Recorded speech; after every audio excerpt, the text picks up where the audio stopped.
It says I'm live, at least for now. I'm live. At least for now, I'm alive. So welcome. I see Jayanta is here. Welcome. And all those who may be viewing from YouTube or not putting in the chat. Today, I'm going to read from the Samyutta Nikaya. Miss Manal has come in. And this is the first teaching in the Book of Aggregates. So if you have Sutta Central, I will put in whoops, that's wrong. I pushed the wrong button. Yeah, I'm technologically challenged here. So here, I'm putting in. No, why am I getting that?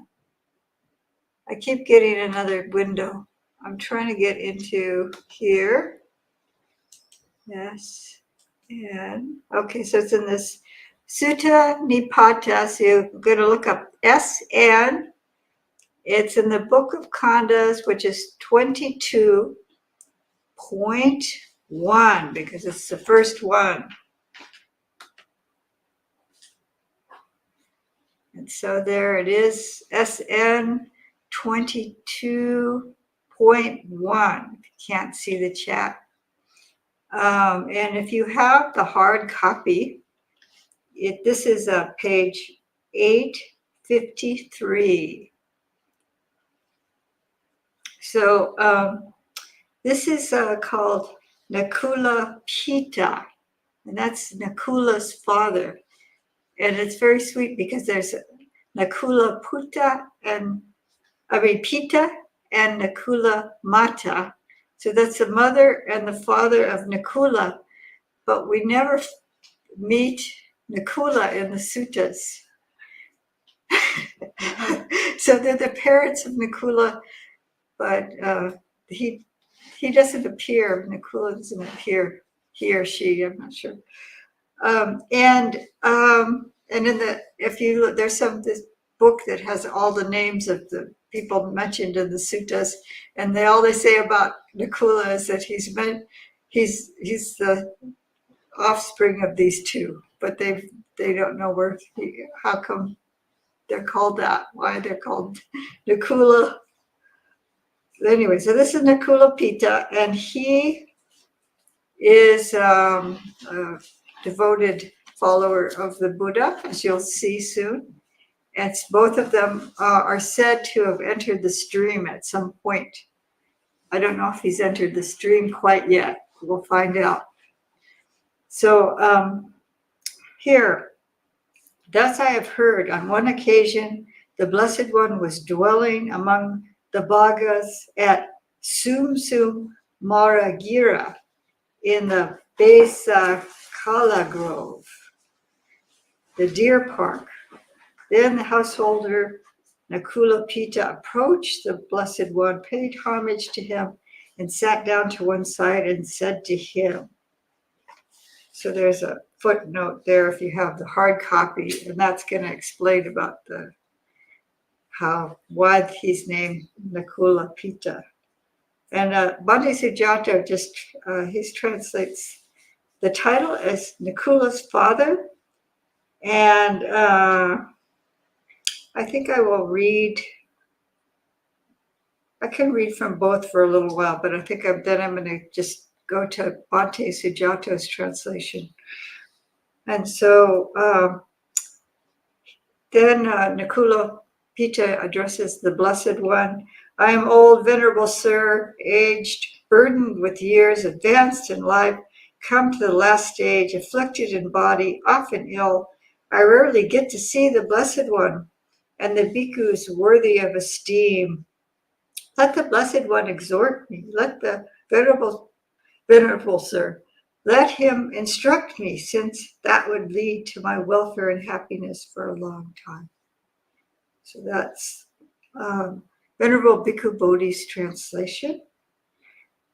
And what's kind of interesting is I was starting to look at what he was saying about himself, and all he's saying is, he said, I'm old, repeatedly. All the words that I translate in from Pali, when I look at that, there's a translator on Bhante Sujata's site of the Pali, and all the words have to do with being old repeatedly. Gino, I'm old, worn out. Wudo, old, venerable. Mahalako, old. It's just, and then the next word is old too. Adagato. So he's just saying, I'm just old, old, old, over and over again.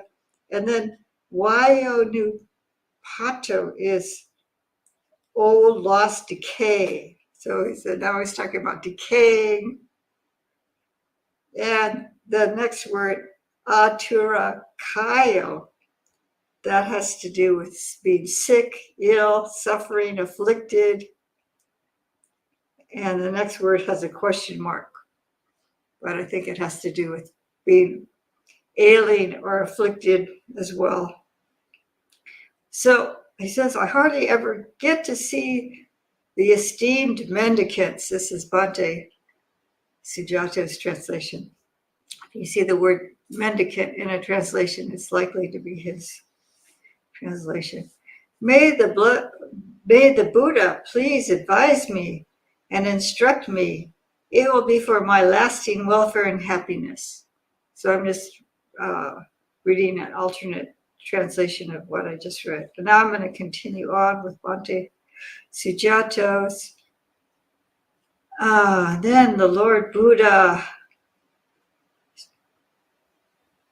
replies when he's requested a teaching. That's so true, householder. That's so true, householder. For this body is ailing, trapped in its shell.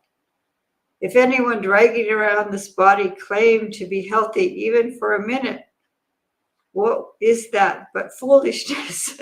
So he's agreeing of Nakula Pita's assessment of that he's old and ailing.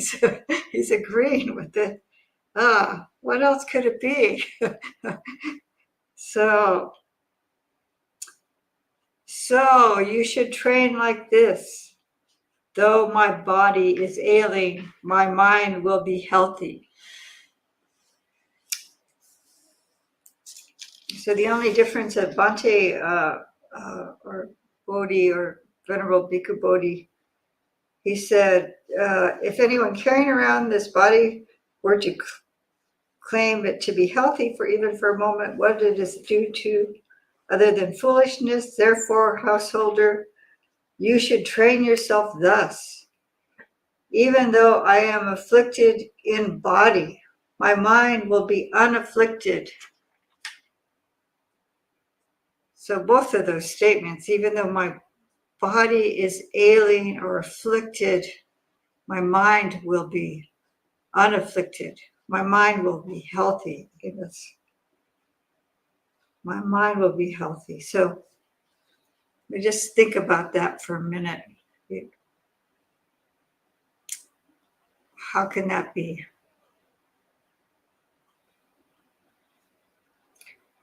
This is how you should train. He's telling you should train in this.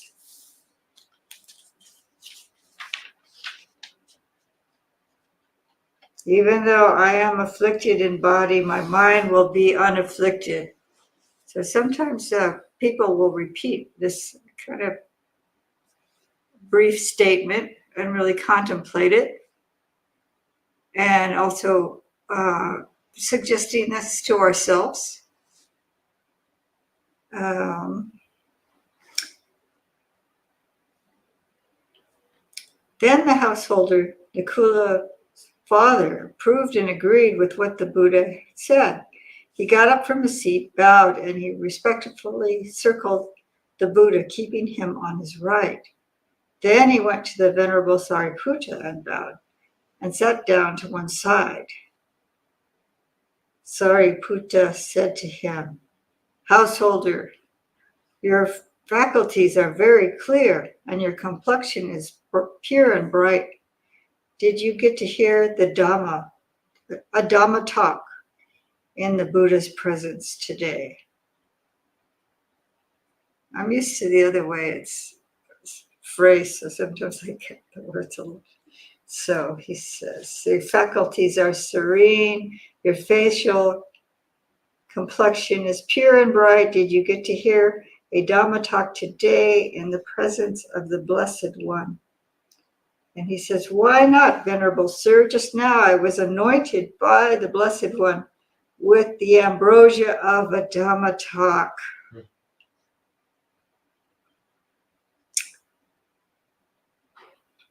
But what kind of ambrosial Dhamma talk has the Buddha anointed you with? So Nakula's father told Sariputta all that had happened and said, that's the ambrosial Dhamma talk that the Buddha anointed me with. So the brief statement, this is a common thing that happens in the teaching of the Buddha, where there's a brief statement and then they ponder it.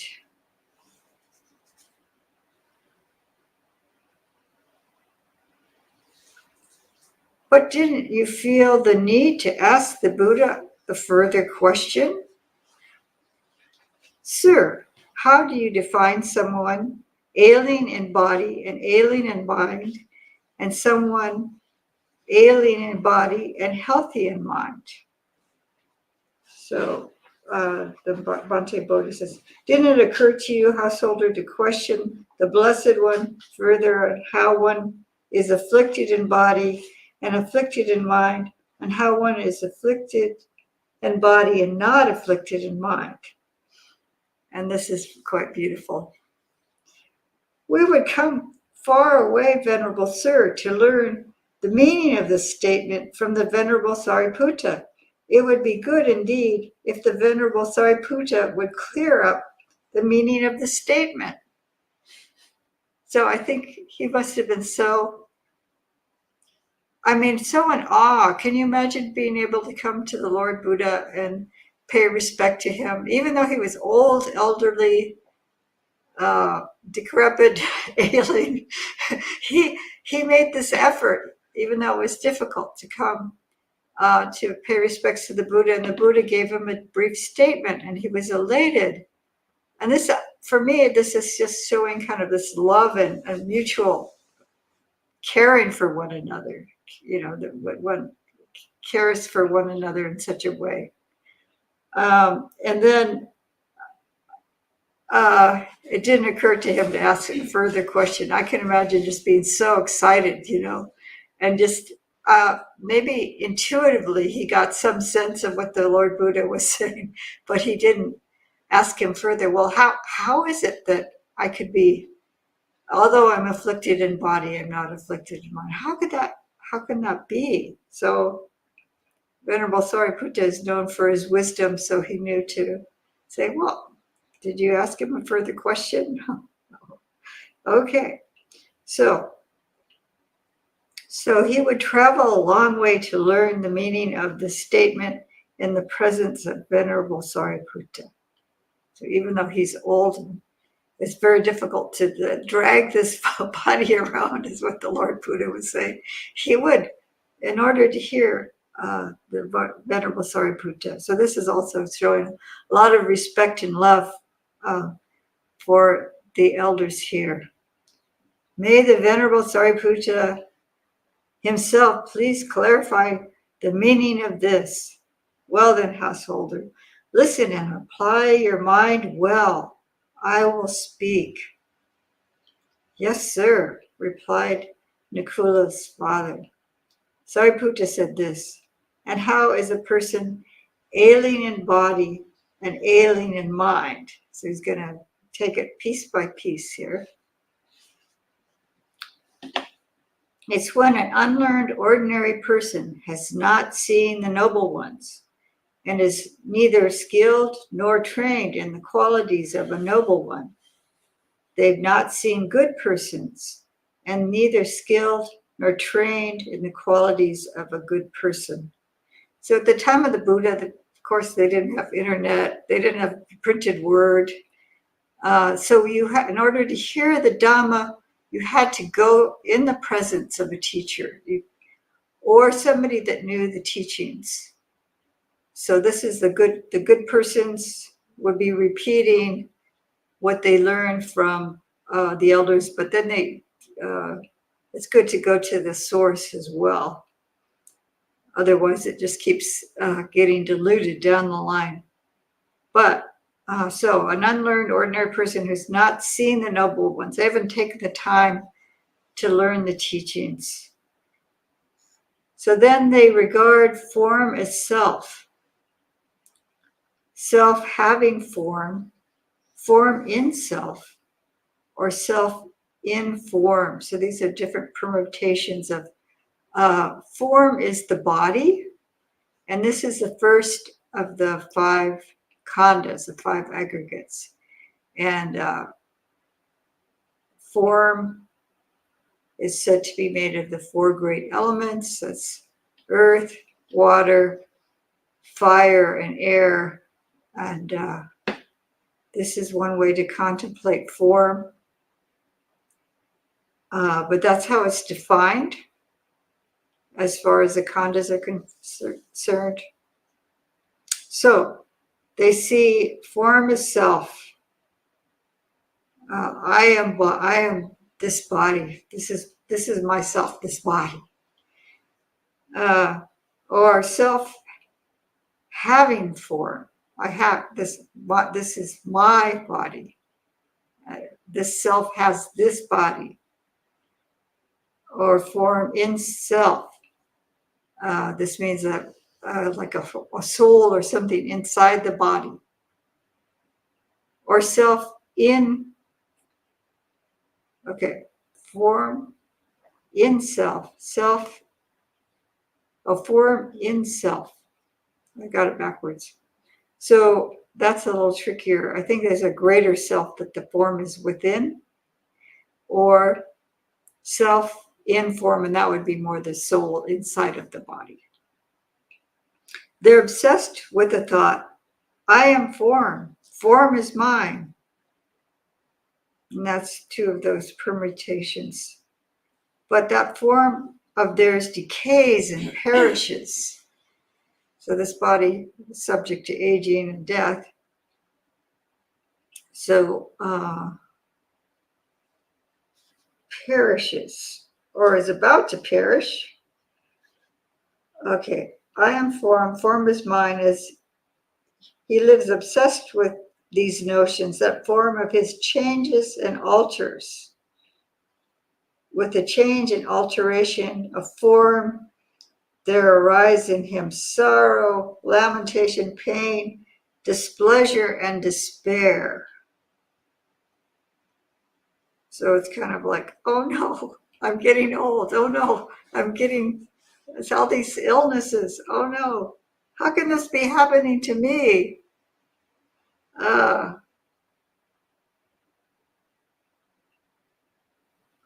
They regard feeling as self as having feeling in self, or self in feeling.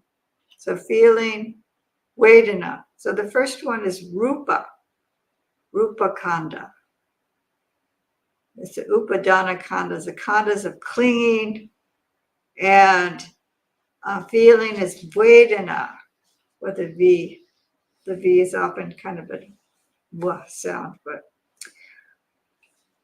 and there's 3 kinds of feeling, which is pleasant, unpleasant, and neutral feeling. And it's not emotions particularly, it's the experience of a pleasant and unpleasant and contact at the senses, sights that are pleasurable, sounds that are pleasurable or unpleasant. So this arising of the feeling of pleasure or pain or discomfort or dislike. Some people talk about liking and disliking, but that's getting more into perception. So this gives rise to sorrow, lamentation, pain, sadness, and distress. So what we used to be enjoying maybe doesn't become so enjoyable anymore. Like I used to, I don't know what, enjoy swimming, and I can't do that anymore. That's not a good example, though. It's because of my inability. But let's say I like to be in the sun and now it's uncomfortable or something. Some kind of tastes are, my tastes are changing. I used to be able to, your taste buds actually do change. And so things that used to taste really good might not taste as well anymore. And also, the main thing is that Vedana is constantly changing. And so even like I'm eating something and then the flavor goes away as soon as I finish eating.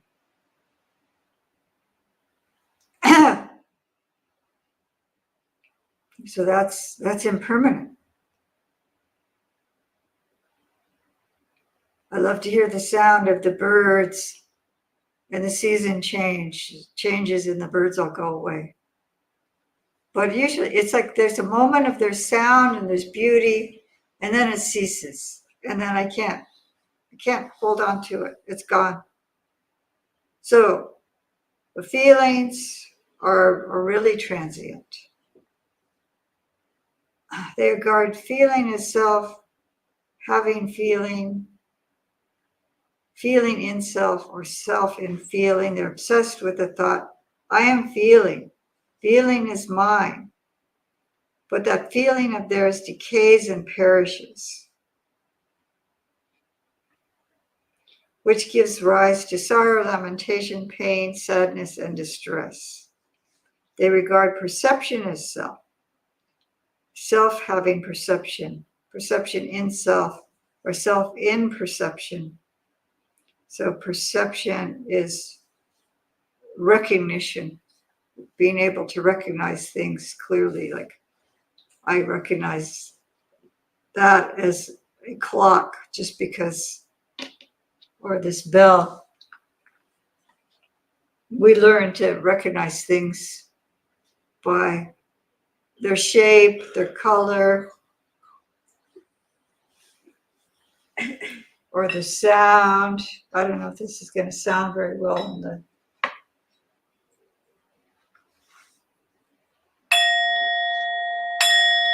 It might not sound so well. But so you recognize that. That's perception. If I hear that, I hear it's perception of bell, the ringing of a bell. So that changes.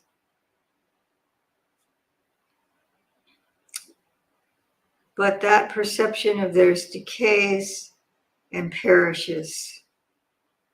So even the ability to perceive things well might be changing, which gives rise to sorrow, lamentation, pain, sadness, and distress. They regard choices as self.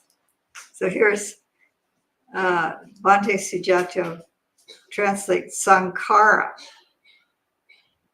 as choices. And I think Bhante Bodhi says volition or volitional formations. Volitional formations. He regards volitional formations as self, or self-possessing volitional formations, or volitional formations in self, or self as in volitional formations. He lives obsessed by the notions, I am volitional formations. Volitional formations are mine. So volitional formations are also translated by, Ajahn Brahmali says willed activities. And I don't know, are you looking at Ajahn Tanisaros? I'm trying to think. See where. Yeah, everybody, it's something that this is one of the most difficult of the khandhas. Sanya Everybody says perception just about.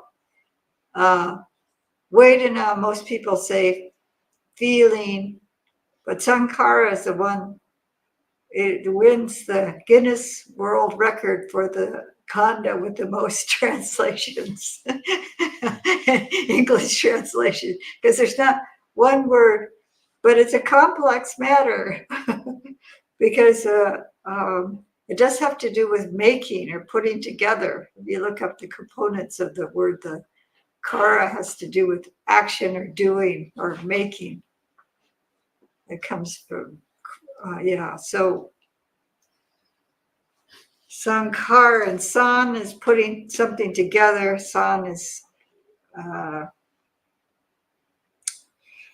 so these change.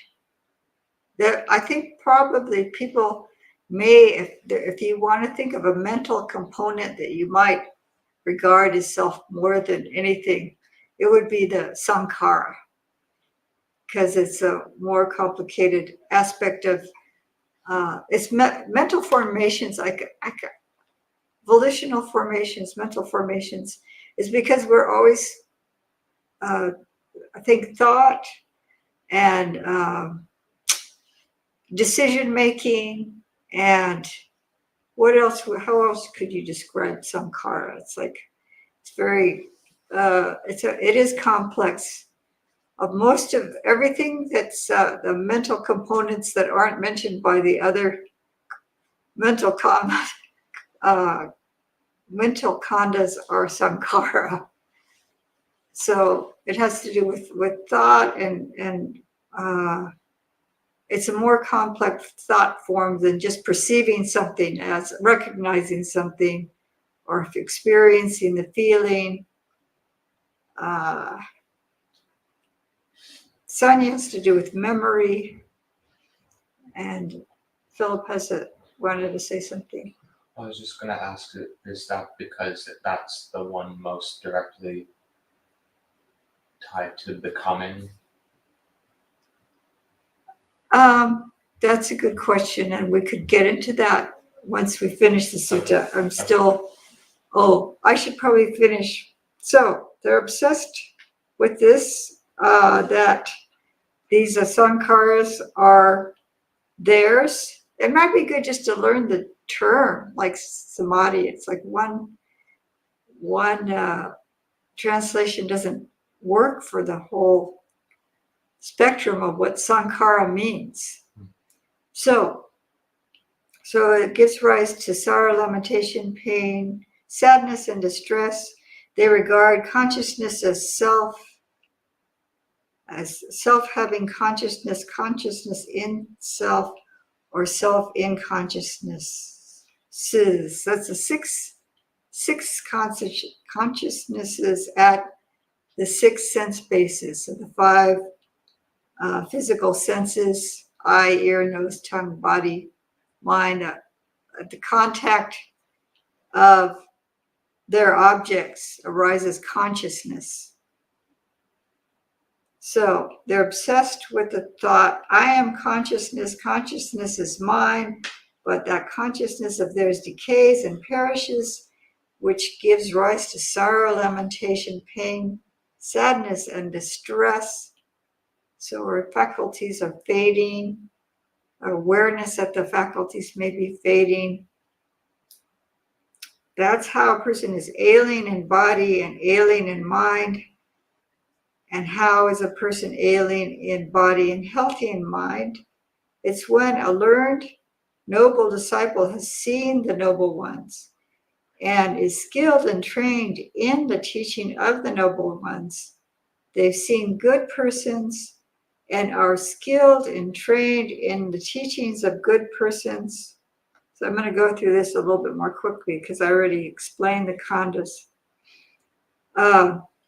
They don't regard form as self having form, form in self, or self in form. So that body, they don't identify the body as self. They're not obsessed with the thought, I am form, form is mine. So when that form of theirs decays and perishes, it doesn't give rise to sorrow, lamentation, pain, sadness, and distress. So we have the teaching on impermanence here, and also the teaching on dukkha. So when one clings or to form and it changes, they suffer. But if they're not clinging, this would be the cause of suffering is clinging, so they've abandoned the cause, and it doesn't give rise to sorrow, lamentation, pain, sadness, and distress. They don't regard feeling as self, self as having feeling, feeling in self, or self in feeling. They're not obsessed with the thought, I am feeling, feeling is mine. So when that feeling of theirs decays and perishes, it's not if, it's when. It doesn't give rise to sorrow, lamentation, pain, sadness, and distress. They're not grasping at feeling. They're not clinging to feeling. So they're not experiencing dukkha. They don't regard perception as self or self having perception or perception in self or self in perception. They're not obsessed with the thought, I am perception, perception is mine. So all these things are very subtle. We might, unless we examine these carefully, we might not see that we have this obsession or idea of self in perception. So that perception of theirs decays and perishes. It doesn't give rise to sorrow, lamentation, pain, sadness, and distress. They don't regard choices. They don't regard volition or formations or willed activities of the mind.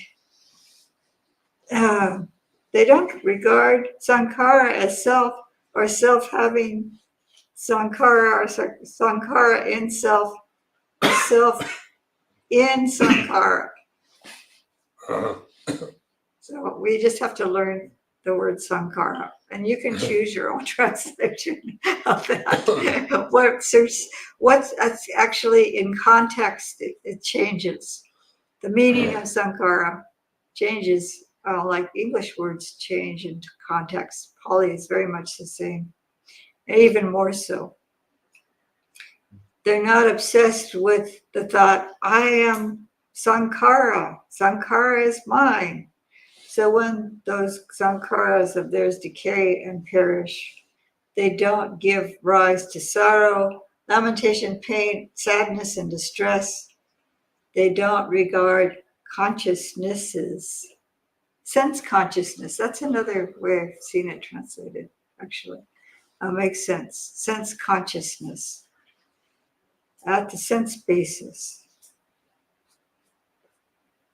Having consciousness, they don't believe it's theirs, they don't believe it's in them, or they are in it. Consciousness in self or self in consciousness.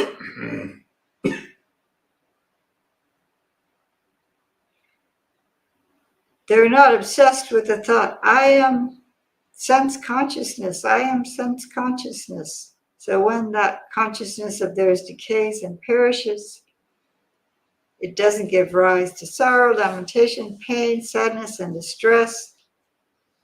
That's how a person is ailing in body and healthy in mind.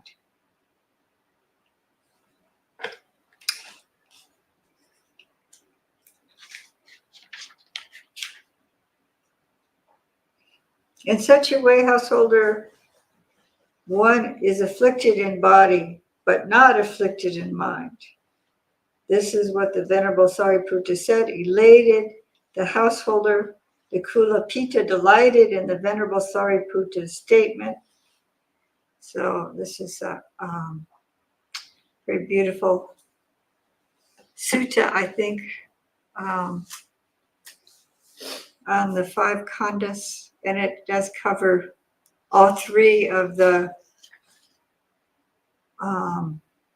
insight contemplations, considering the three characteristics of existence in regards to all five khandhas. So seeing, it's talking about non-self, but you're looking at dukkha also, and impermanence. And then, of course, Nakula Pita comes and he's talking about his body aging, and he's talking about his ailing and aging and painfulness of the body. I think that should be taken for granted. Once one is old and aging, there's a lot of dukkha, physical dukkha. So it's now open for some questions. So let me look to see if there are any questions as of yet. Lalit is asking for blessings. Blessings to all of you, and especially Lalit for asking. And everyone, there's a number of Anjalis. Edward is Anjali. Sood is here with Anjali. Let's see, I'm not seeing Naragan, Louisa, Richard, Andy. I don't know why that one is showing up, but it just did. I accidentally hit that. I don't know. So I don't see any questions so far. Are there any questions from those here about the aggregates or with the conversation with the Lord Buddha and Nakula Pita, or with his conversation with Sariputta? It's all very understandable. Yes, Philip, you have a question? Is the word, when it's talking about self and perception and self, is that sanya? Sanya, yeah. So this is all five khandhas. So that's the third of the five khandhas, sanya. And I don't know that there's other translations, popular translations of sanya, other than perception. It's a pretty standard translation.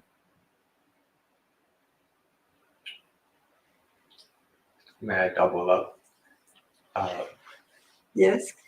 So going back to Sankara and that,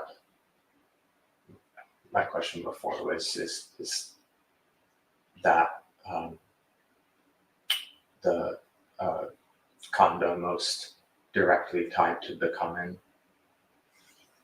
I think consciousness, the mind consciousness. But Sankara, but that's a good question. He was asking if with becoming, because you were thinking about dependent origination, or yeah, because Sankara follows ignorance when you're saying the list of the chain of the 12 links of dependent origination. And so there's like a different context. This is the thing with Sankara held it. And I think this is why Bhante Sujato likes choices, because I heard him teach on dependent origination. And when he was talking about Sankara in that context, to him it made a lot of sense that it has to do with karma, actually, because you make good and bad choices. I like volition because I feel like I'm not choosing a particular birth, but my volition will propel me there. So if I'm a greedy person, I may end up a pig because of the greed, because that volition, that, always wanting. And so or because of my unwholesome behavior, I end up in a lower birth or something. But that's kind of propelling me there, rather like this volition. But you could say your choices also help.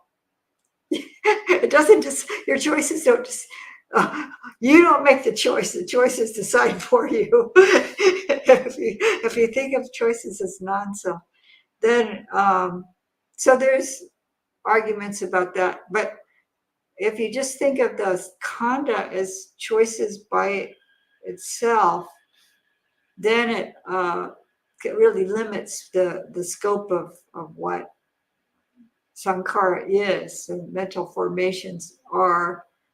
I don't even, when you're meditating, do you actually choose the thoughts that are arising in your mind? Do you think, oh, I'm going to remember that time when my grandmother baked cookies, or something like that? Do you just, or do these thoughts just float in your mind and suddenly you're thinking about your grandmother and these cookies or something like that? It just arises. There's some aroma, and you're not even aware of aroma, and then the memory, like I smell a certain kind of soap, and I think of my aunt in Guatemala. It's like, because that's how the senses work. They got kind of, one will trigger another, a memory will come up.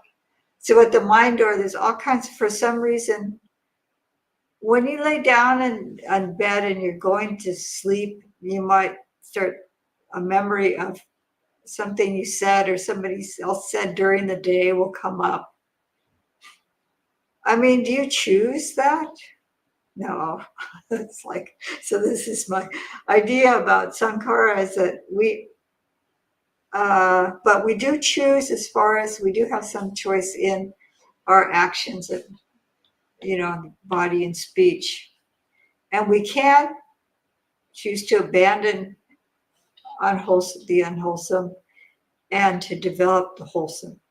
And I don't want to disrespect Venerable Bhante Sujato. He's done tremendous work. It's just that, it's just kind of the fun of the, with translating, or you're looking at translations, and what works best for you. And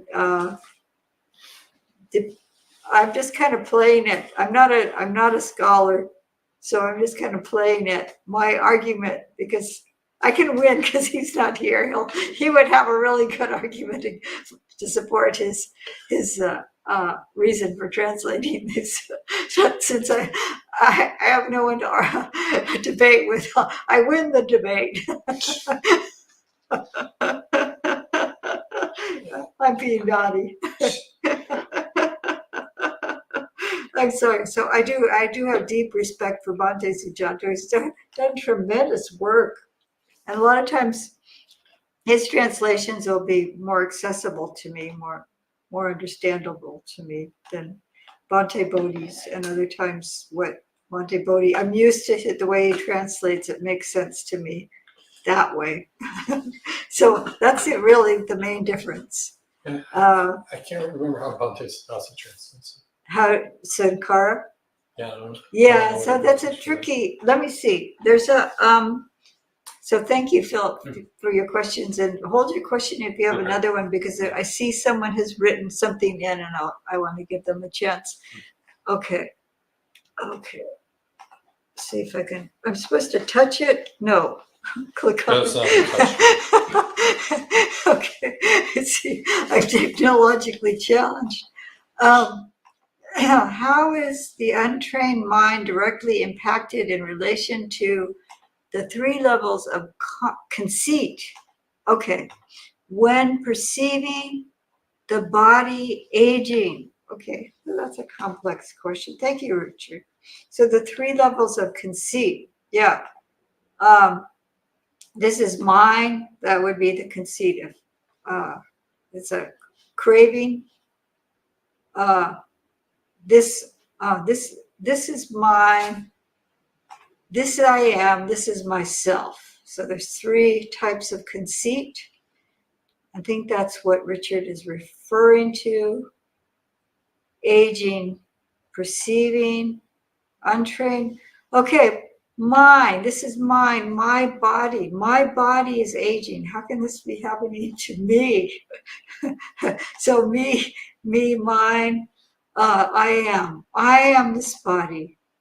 So I am aging. I am falling apart. So it's like very distressful and scary. Perceiving an aging body, and an untrained person would be clinging to this body and experiencing lots of suffering because they see it as mine. This I am, the identity around.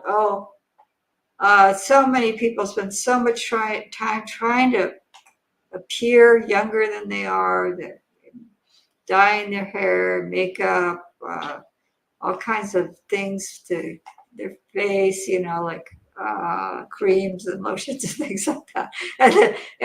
And then diet too, which is good. That's fine, but it's like you get obsessive of get anti-aging supplements and spending hundreds of dollars trying to stop something that's inevitable from happening. So the appearance that I am, it's kind of horrifying that because especially, well, a lot of societies, it's shameful to get old. How could I be getting old? I shouldn't be appearing to be old. And so there's a lot of suffering and the self so embedded in the identity of this body.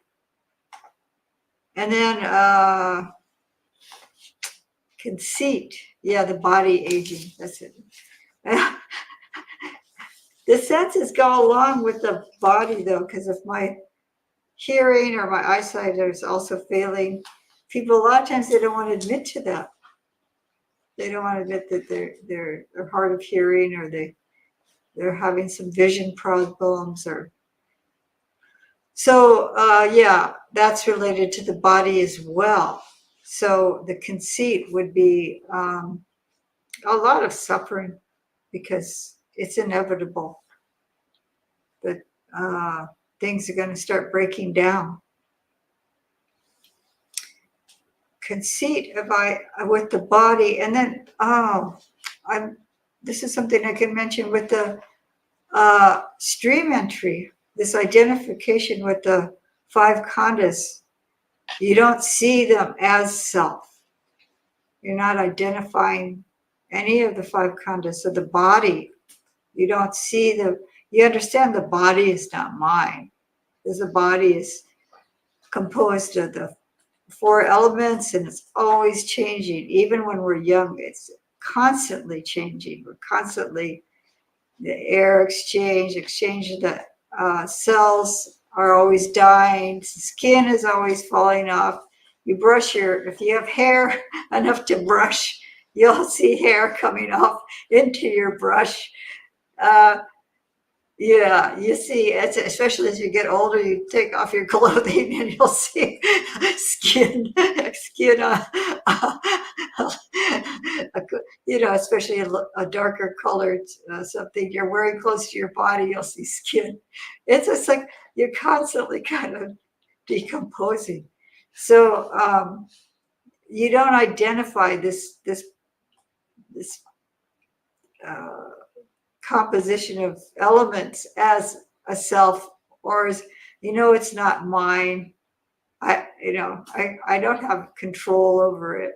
I can't stop it from aging. I can take care of it the best I can, but I can't stop illness. I can't stop aging. I can't stop death.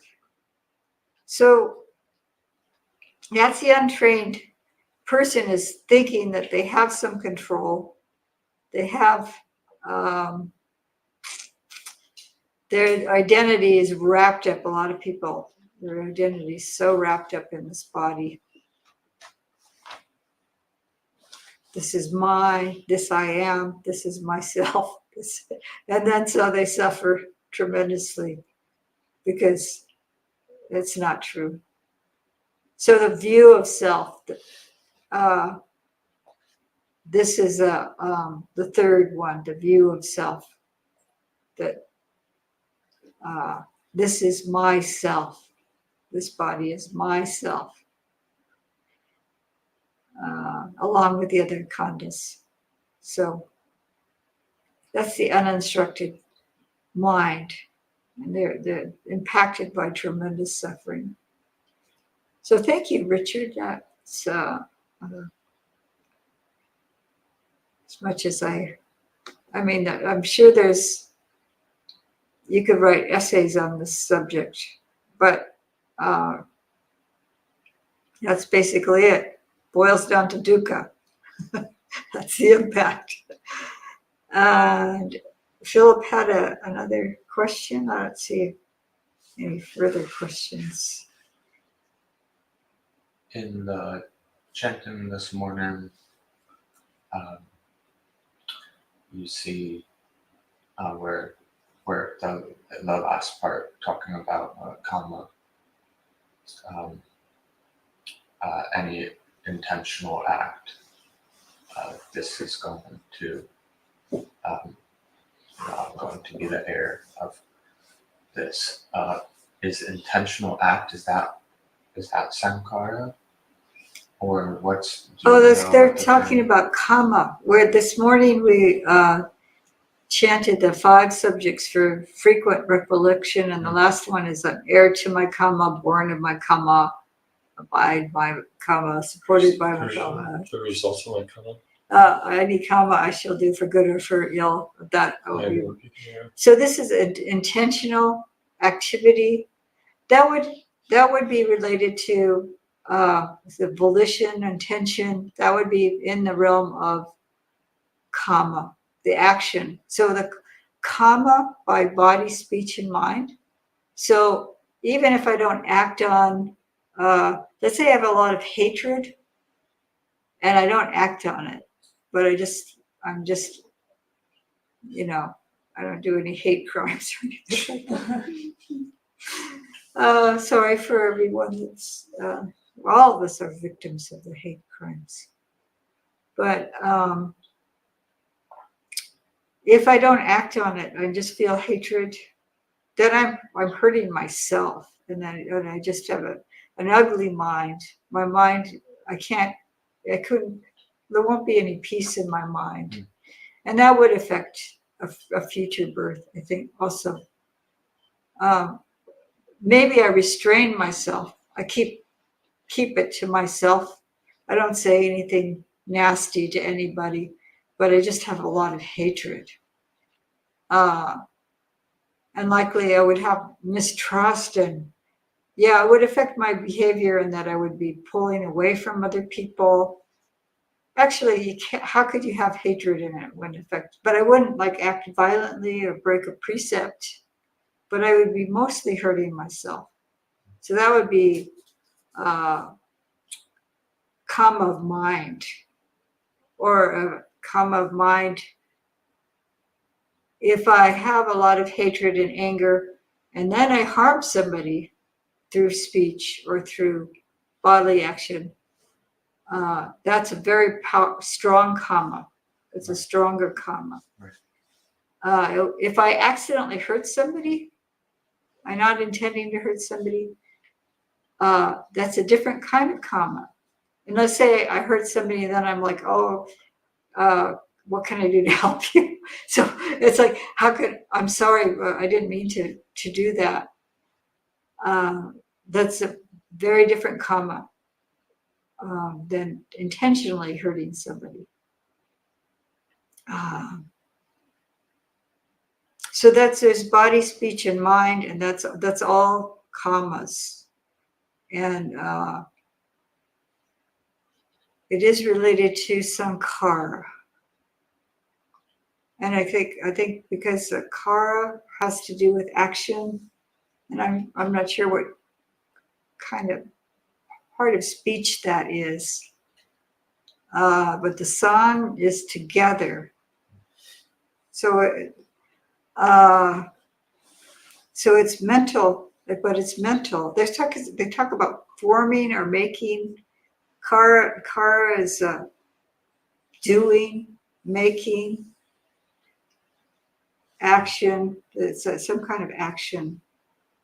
So that's what the ka I think is also coming. The karma is a Sanskrit word, and then kar also appears in the Pali, but then depending on the verb or the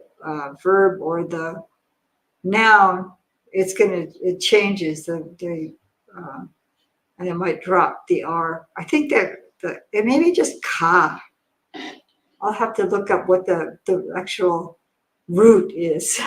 The Pali scholars out in the, I'm not a scholar. I'm still quite a student and still learning. And but I know that the sankhara comes from that root, the same root as kama. So they're definitely. And then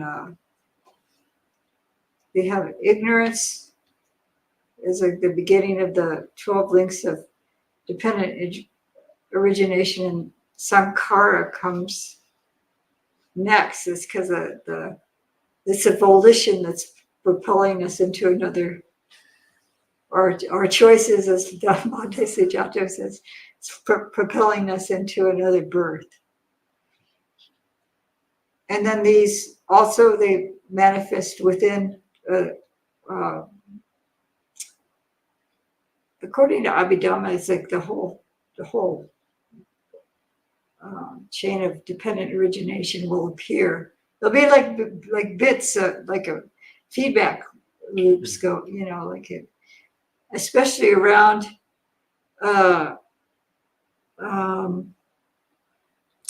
when you have contact at the sense bases, and then Vedana arises, and then Tanha arises. So this whole thing, but Sankhara has not disappeared. It's still within that, and it can be reinforced. Your tendencies, your volitional activities can be reinforced depending on the choices you made. Thank you, Svante. So he's probably never going to hear a YouTube by me, but anyway. So I hope that answers your question. It is related, definitely. So it is 9, and Richard has said thank you. So tomorrow I'm going to continue this discussion on the khandas. And we're going to have another sutta. Do you want to hear in advance? If you want to look at it in advance, I can let you know. Let's see. It is in the Book of Elders, and it is Kamaka. It's number, and the Book of Elders is a sub-book in the Khanda Samyutta. Not to get you confused, there isn't a whole Book of Elders in the Samyutta. It's the Book of the Aggregates. It's 22, SN 2289.89. So if you want to look at it in advance, you're welcome to do so. And you can prepare your questions in advance.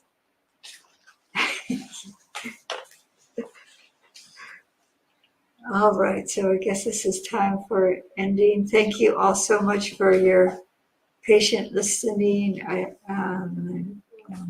Any mistakes are mine, not the Buddha's. Sanu, Sanu, Sanu. Have a good day.